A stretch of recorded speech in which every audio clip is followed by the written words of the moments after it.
Deepak sir, आपल्या एरियातील रस्त्यांची अवस्था कशी आहे?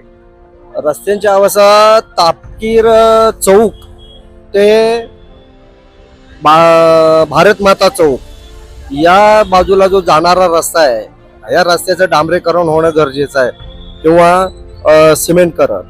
बाकी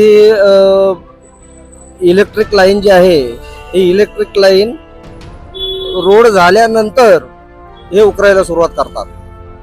त्याच्या अगोदर त्यांना प्लॅनिंग, अजिबात त्यांच्याकडे प्लॅनिंग नसतो.